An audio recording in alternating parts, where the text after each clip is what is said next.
Ce soir au Point, 2 ans après, le regard d'étudiants d'université sur la tragédie du 6 décembre 1989 à l'École polytechnique de Montréal. Un reportage qui jette aussi un éclairage sur le fossé qui sépare les jeunes femmes d'aujourd'hui de celles qui les ont précédées dans le combat pour l'égalité.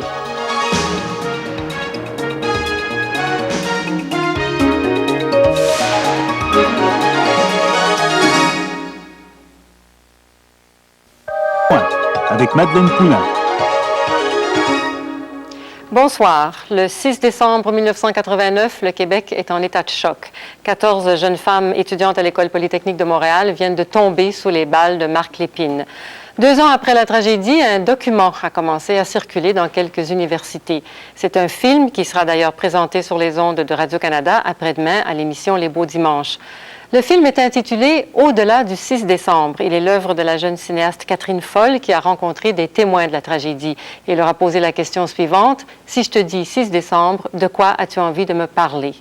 Catherine Foll est elle-même diplômée de Poly. Le sujet lui tenait donc à cœur. Son film se veut un message pacifique et porteur d'espoir, mais il jette en même temps un éclairage cru sur le fossé qui sépare les jeunes femmes qu'elle a rencontrées de celles qui les ont précédées dans le combat pour l'égalité.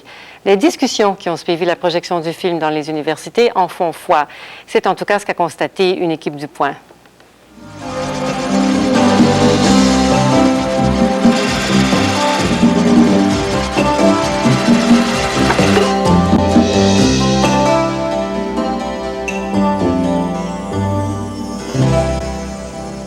Mettons que je rencontre quelqu'un pour la première fois, puis qu'il se demande, mon Dieu, où est-ce que je t'ai vu?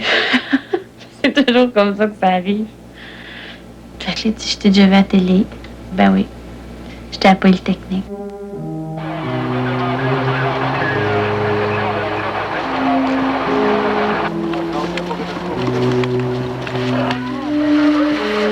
Évacuez l'endroit, s'il vous plaît, pour le passage de l'ambulance. Évacuez l'endroit pour le passage de l'ambulance, s'il vous plaît.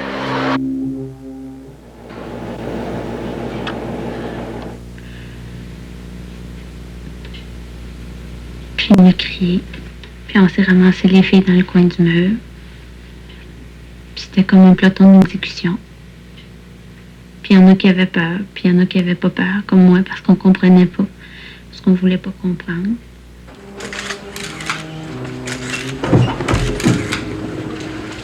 Depuis que je suis à Poly, j'ai toujours assumé une certaine position de leader. Je me suis toujours impliquée dans les regroupements étudiants. Ça a toujours été quelque chose d'important pour moi. Je sais que je suis capable de parler, puis que c'est des choses qui doivent être dites par quelqu'un. Puis elle a parlé.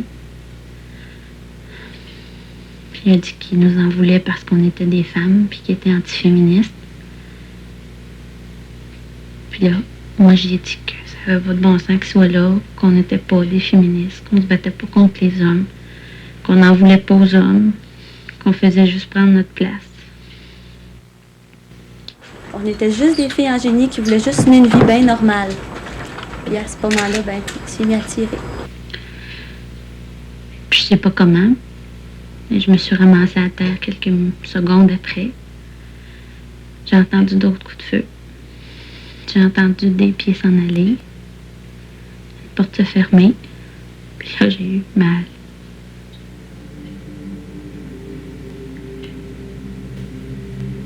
Si vous pouvez, vous autres, les journalistes, faire un travail d'information, vous avez un grand rôle à jouer dans ce sens-là. Moi, je suis un être humain, au même titre que si j'étais un homme. Je mérite autant de respect, puis j'ai le droit de faire ma vie comme je la veux. Quand c'est arrivé, j'étais triste et bon, les gens s'exprimaient. Moi, j'avais pas grand-chose à dire. J'étais vraiment triste. J'avais pas vraiment envie de parler, de prendre la parole. J'étais bouleversée. Et ce qui m'a surpris, c'est le niveau de discours des réactions. Les réactions qui ont suivi le 6 décembre. Ça m'a vraiment étonnée. Et je me retrouvais pas dans ce discours-là. Je me retrouvais pas dans les propos des gens. Être féministe, pour moi, c'est... Comment je te dirais ça? Quelque part, ça me choque d'être obligée d'être féministe pour vivre. Tu sais, je sais pas si tu comprends ce que je veux dire. Moi, là, j'admets que je le fais tous les jours dans ma vie. À tous les matins où je mets mes bobettes, ma brassière, puis que je m'en vais travailler comme ingénieur, Ben, je mets plus que ça, là, mais... Mais tu sais que je m'en vais travailler, là. Je suis une femme qui s'en va faire un job traditionnellement masculine. Fait que, tout de suite, là, je suis féministe. Par mes gestes, par ma façon de vivre, par ma façon de m'affirmer. Je ne me retrouvais pas dans ce discours-là. Mes amis de Polytechnique ne se retrouvaient pas non plus dans ce discours-là. Alors là, bon, je me suis dit, peut-être qu'il y a quelque chose là. J'ai fait une recherche et je me suis rendu compte qu'on était nombreux à ne pas se retrouver dans ce discours-là. Mais vous parlez de quel discours? Alors, ce discours, c'est une espèce de tension. Je sentais une tension. On parlait beaucoup des conflits hommes-femmes. Et je savais que c'était quelque chose qui existait, mais je ne pensais pas que ça avait cette envergure-là de tension, là, de conflit homme-femme. C'est quelque chose aussi qui était extérieur à moi. Bon, parce que j'ai 26 ans, je suis en amour. Fait quelque part, je le comprenais, mais c'était comme tellement profond. Ça m'a vraiment étonnée, l'envergure de cette tension-là. Certaines d'entre vous le savent, que je ne suis pas qu'une féministe qui a réagi douloureusement comme d'autres, mais que j'étais une de celles sur cette fameuse liste de Marc Lépine, de 20 femmes qu'il aurait souhaité éliminer, mais qu'il a choisi un autre lieu pour mettre à dessein ses projets.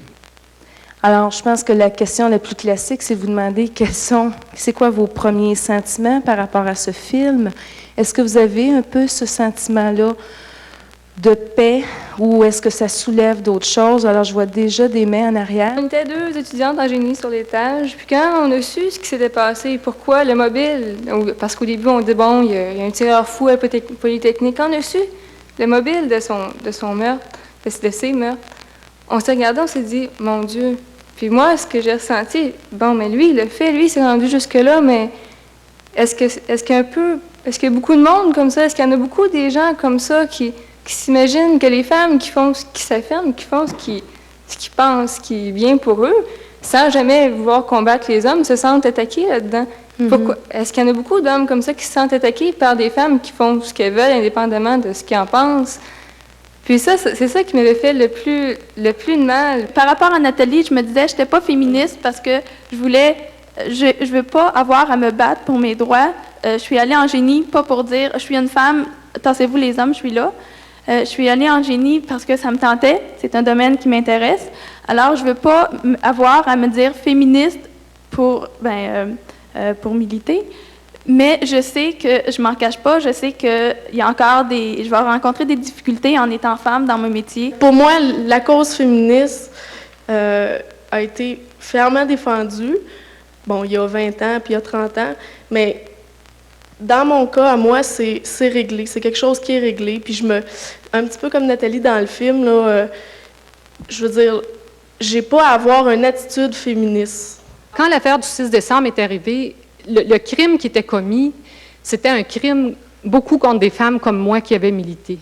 Et ce que j'ai fait, pour moi, c'est la plus grande violence qui m'est jamais arrivée. Je me suis tue. Et je ne m'étais jamais tue. Ça m'était jamais arrivé, moi, de me reculer dans un silence et de ne pas être capable de comprendre ce qui se passait parce que c'était trop. Pour moi, le 6 décembre, c'est un crime contre l'humanité et contre les femmes. Je pense que cet homme-là, qui était Marc Lépine, en tout cas, mon opinion, c'est qu'il était foncièrement malade. Au départ, il était malade. Je pense que la cause qu'il a épousée dans sa maladie, c'était le féminisme. Ça aurait pu être les bébés phoques, ça aurait pu être n'importe quoi, sauf que c'est l'idée des femmes. Il a fallu qu'ils se révoltent sur quelque chose, puis ça a été sur les femmes. On parlait tantôt de cas isolés, puis moi, je suis pas sûre que ça soit si isolé que ça. En nombre, peut-être. Il y a Marc Lépine qui en a tué 14. Mais il y a des madames des femmes qui sont tuées par une personne. On voit ça dans les journaux tous les semaines. Puis c'est pas sans m'inquiéter, cette violence-là. Mais vous, en tant qu'ex-étudiante de Polytechnique, avec encore beaucoup d'amis dans le milieu, comment vous interprétez le geste de Marc Lépine?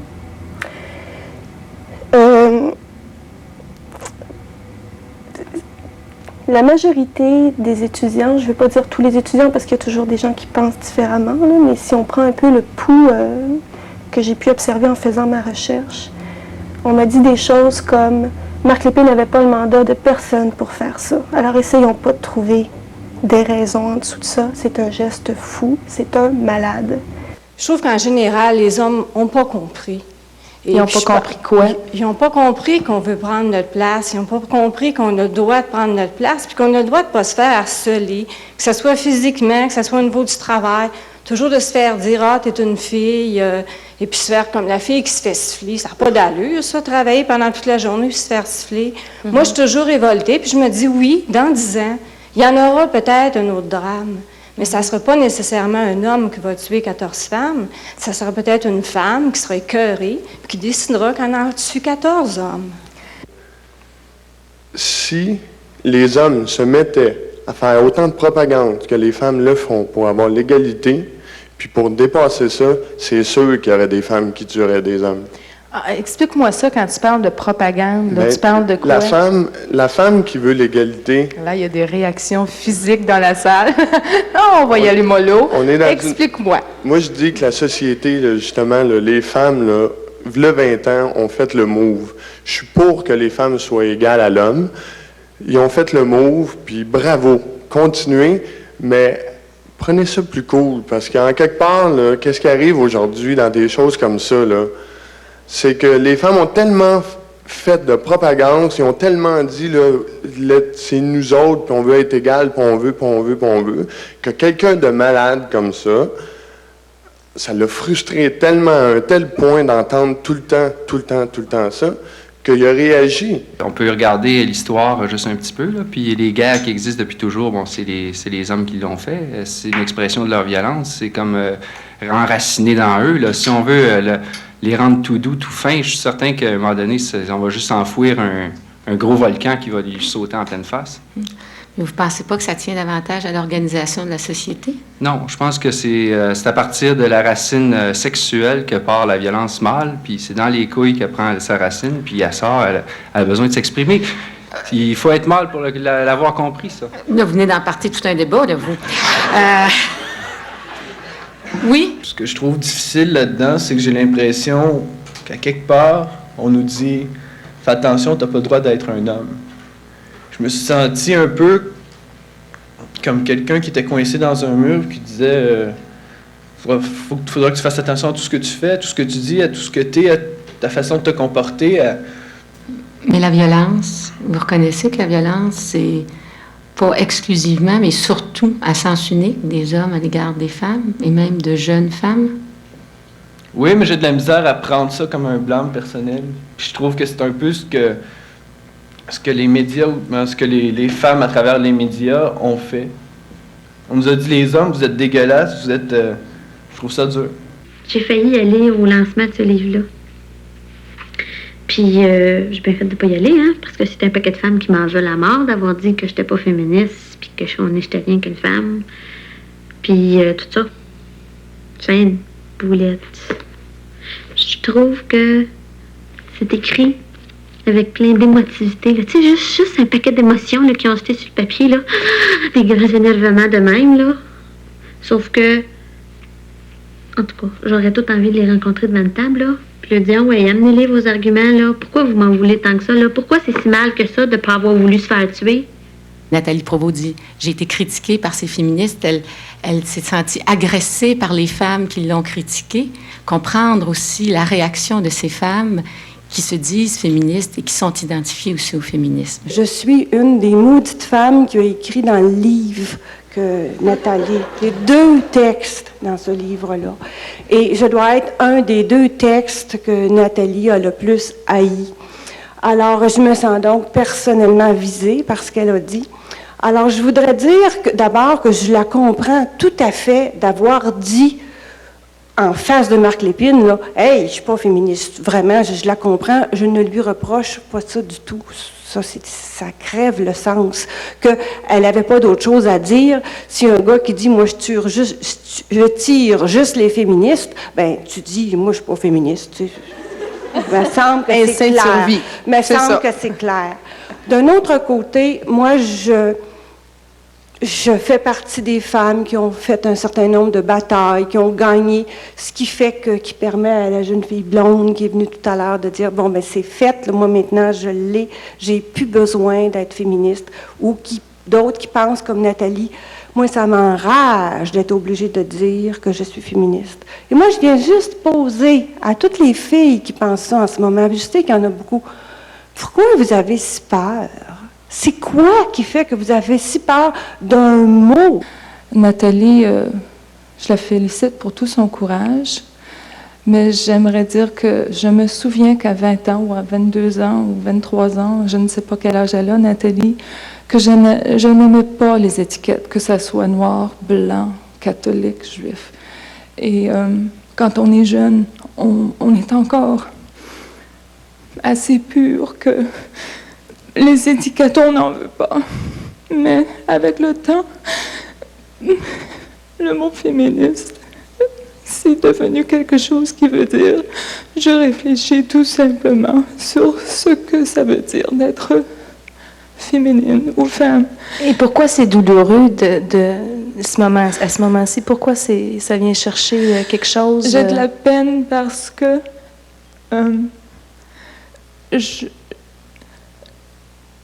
les gens ont peur de dire un mot qui peut avoir la signification qu'on lui donne. Et la signification que Nathalie voulait donner en disant « je ne suis pas féministe », elle voulait tout simplement dire « enlevez-moi les étiquettes ». De tout ce que j'ai entendu ce soir, j'ai l'impression que le féminisme comme tel a un problème d'image. Moi, je suis un gars, puis toute ma vie, j'étais élevé, je sais pas, autour de gens peut-être qui avaient l'esprit ouvert, qui étaient pour la cause des femmes, etc. Je me suis toujours senti comme féministe, même si j'étais un homme. Puis je me suis toujours dit, si j'étais une femme, je serais fier et heureux d'avoir à me battre pour une cause, puis j'en aurais pas honte. C'est ce que je me suis toujours dit. Là, je suis en génie, en dernière année, puis quand même 10 filles sur une classe de 30 personnes. C'est quand même un tiers de la classe, qui est quand même beaucoup plus que la quantité de filles qui y a en génie. Et pourtant, pas une de ces filles-là dans ma classe se dit féministe. Moi, c'est ce qui m'a frappé quand j'ai su ça. Je comprends, j'accepte, mais je me suis dit, vous dites pas féministe, alors que, il me semble que moi, si j'étais vous, je serais fier je serais fier de m'affirmer puis de dire je prends ma place dans la société, je joue un rôle important, j'aimerais qu'on me reconnaisse pour ça. Alors, quand j'ai vu Nathalie, j'ai compris dans le film comment elle se sentait parce que les filles dans ma classe se sentent un peu comme ça. La seule chose que j'en ai vraiment ressorti, moi, de tout ça, c'est que on était venu chez moi, puis on avait combattu une guerre, dans le fond, qui n'était pas ma guerre. Poli, nous autres, c'était un petit peu notre maison à tous les étudiants. Puis les journalistes sont venus, Marc Lépine est venu, les féministes sont venus, tout le monde se sont battus sur notre terrain. Mais dans le fond, c'était une erreur, c'était pas Apolli comme tel. Un étudiant, c'est un étudiant qui soit gars ou fille. Ben, étudiante, excusez-moi de l'expression, là. Mais c'est ça, dans le fond, on est d'une famille plus qu'autre chose. Puis c'est ça que je voulais dire, moi, parce que je pense, en tout cas, il a pas visé à la bonne place, puis ça nous a fait mal, puis ça nous fait encore mal à tous, je pense. Moi, je trouve qu'on doit encore lutter pour... c'est pas fini, hein. Encore, il y en a du sexisme. Tu vois, à l'école, il y a des profs qui font du harcèlement, il y en a partout, en tout cas. Ça me gêne quand on dit que c'était pas l'endroit, parce que ça implique que si les femmes qui étaient là avaient été féministes, ça aurait été excusable. Ça me choque un peu, ça. Parce qu'elles n'étaient pas féministes, c'était pas correct. Si elles avaient été féministes, ça aurait été correct d'être tuées. C'est ça qui me choque. Quand on dit on n'est pas féministe, donc il fallait pas nous attaquer nous autres, c'était pas nous autres qu'on devait cibler. Il y avait raison de les cibler, les féministes? Je vais vous lire un passage de ce livre. Ma première sensation à la nouvelle du massacre de Polytechnique en fut une de méprise sur la personne. Pourquoi elle et pas moi, pas nous, féministes depuis 20 ans, qui étions conscientes de la haine que nos actions suscitaient et donc du danger qui nous menaçait si souvent? Pourquoi se venger sur des filles qui, en définitive, n'imaginaient pas les implications de ce qu'elles faisaient, innocentes héritières des brèches que nous avions ouvertes en connaissance de cause? Pourquoi se venger sur elles, sur les civils, dirions-nous, et non sur les combattantes? Bêtement, parce qu'elles nous suivaient, de si loin derrière pourtant qu'elles nous avaient perdus de vue. Pour elle, c'était simplement, elle voulait devenir ingénieure, c'est tout. Marc Lépine serait devant moi demain matin, puis je dirais la même maudite affaire parce que c'est vrai que je me sens pas féministe. Je me sens comme un gars dans sa vie, je me sens là, point final à la ligne, avec toutes des portes ouvertes devant moi. Puis s'il y en a un qui a le malheur de la fermer, ben moi l'ouvrir, la maudite. Je pense que le film, moi, ne m'aide pas à comprendre encore plus ce qui s'est passé le 6 décembre 89. Je suis pas sûre qu'on va à ce point-là au-delà de l'événement par le film, mais ça me déçoit un peu personnellement, et je trouve dommage que le film soit montré à la télé sans qu'il y ait partout cette possibilité de débat. Et que le film transporte, entre autres, cette image très négative des féministes. Alors, évidemment, je suis une vieille féministe, mais je pense, par exemple, que la douleur des femmes qui ont écrit dans les journaux après Polly était parfaitement légitime, et que ces femmes-là qui écrivaient et qui prenaient ça personnel et qui réagissaient avec émotivité avaient le droit de réagir comme ça, tout autant que les étudiants de Polly avaient le droit de crier d'abord à la douleur de perdre des amis. Et qu'il y a une non-reconnaissance, je trouve, ici ou dans ce film-là, de cette douleur collective qui débordait de Polytechnique. C'est un événement public, qu'on le veuille ou non.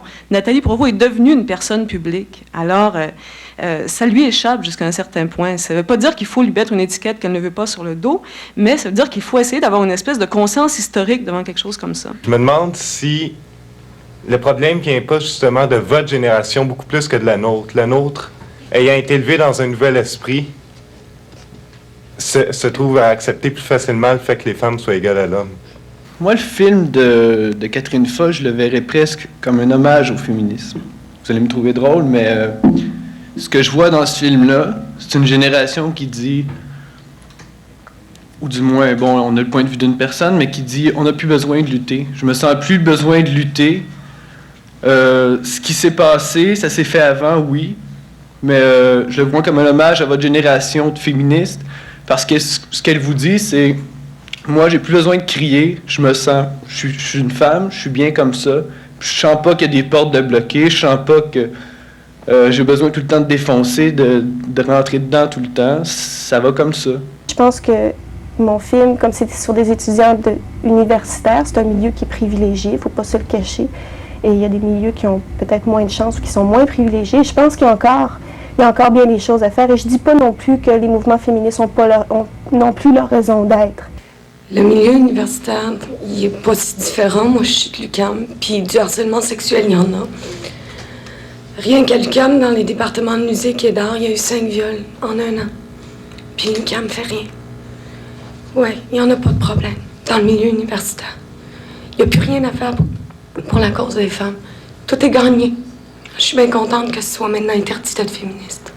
Je me suis tellement fait barouetter à ce sujet-là. Je me suis fait envoyer tout plein d'affaires. Mais voyons, t'es féministe, Nathalie.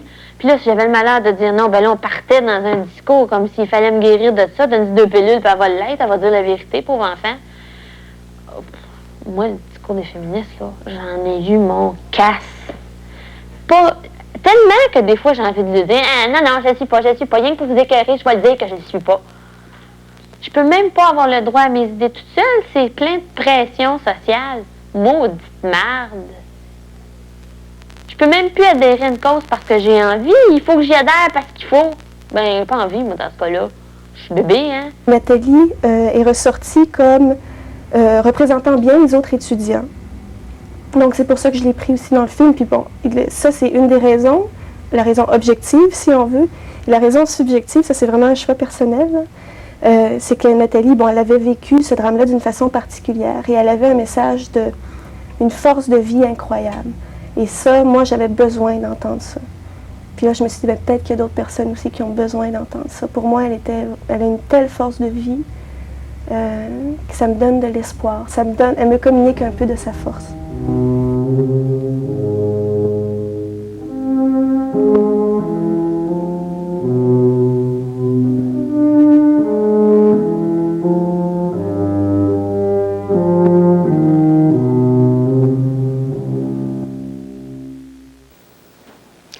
Nous vous revenons tout de suite après la pause. Ici Claude Sauvé à l'église Saint-Louis de Lobinière, dans ce diocèse de Québec qui a été le berceau de l'Église catholique en Amérique du Nord. Dans un prochain reportage sur le rôle et la place des prêtres, nous verrons comment dans ce diocèse de Québec, le clergé catholique est né, a grandi, et comment il s'est rétréci jusqu'au point de ne plus retrouver, par exemple, qu'un seul curé pour 3 paroisses dans cette région de la Chaudière, sur la rive sud du Saint-Laurent. La semaine prochaine, donc, cette série sur le clergé. D'ici là, je vous souhaite une bonne fin de soirée, une bonne nuit et une excellente fin de semaine. À lundi.